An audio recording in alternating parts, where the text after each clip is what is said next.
for everybody that doesn't know me, I'm Jim Simmons. We're not actually. There's a lot of nicknames that go around. I'm going to try to keep this short. I'm not a speech maker. But Ragnar and I met just over 9 years ago in New Orleans while I was going to school there. And just to tell a quick story of the day that we met, which was March 18th, I remember it very vividly. I'm a little bit Irish, and March 17th is a big day for me. I like to go out and have some adult beverages and watch some parades, and New Orleans does a great St. Patrick's Day. And I had gone out that day and celebrated, and the next day I'd walked back to the fraternity house after going to school, and we had the entire fraternity house full of sand, about a foot of sand. And so everybody, I walked in and my head is hung low and got a bit of the Irish flu. And when I walk up, there's a group of people standing in a circle eating lunch. And I walk up with my head hung low and I walk into the circle, which I assume are all of my fraternity brothers from my chapter of Kappa Sigma down in New Orleans. And I said, guys, I can't believe yesterday I was so bombed and I feel terrible today. And I look up and I realize that there's somebody else there. And so I instantly snap to and I say, Jim Simmons, Vice President of the fraternity. Damn glad to meet you. And Ragnar pops right back and says, I'm Ragnar Rasmussen. I just moved to New Orleans. And from that day, he looks at me and he says, looks like you boys are planning to throw a party. I said, yes, we are. Would you like to come?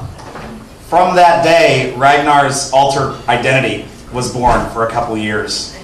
Ragnar became a 19-year-old transfer student from Boston University.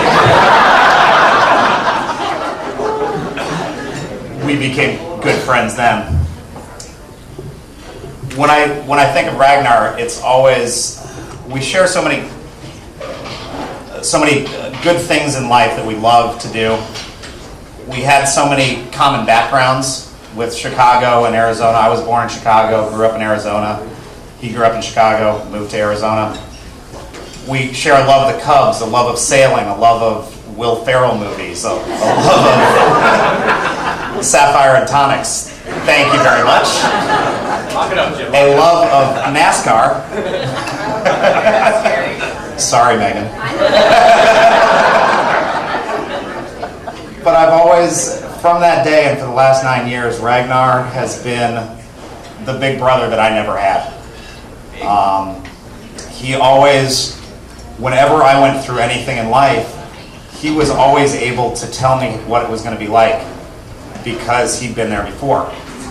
And he'd always been so supportive of me and everything that I did. And I hope that I have been there for you in 1/10 of the way that you've been there for me.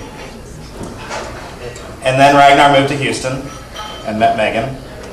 And I heard things were going so well, and I got to know Megan, and at first I was worried that I was going to lose a best friend. But it turns out that I just gained a new best friend. So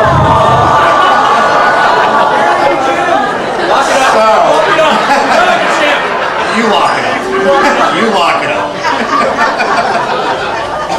So I don't mean to ramble, but first I would like to raise our glasses in a toast to the people that brought us, these two great people, the parents of Megan and Ragnar. I toast you for raising two of the most amazing people that I've ever known in my life.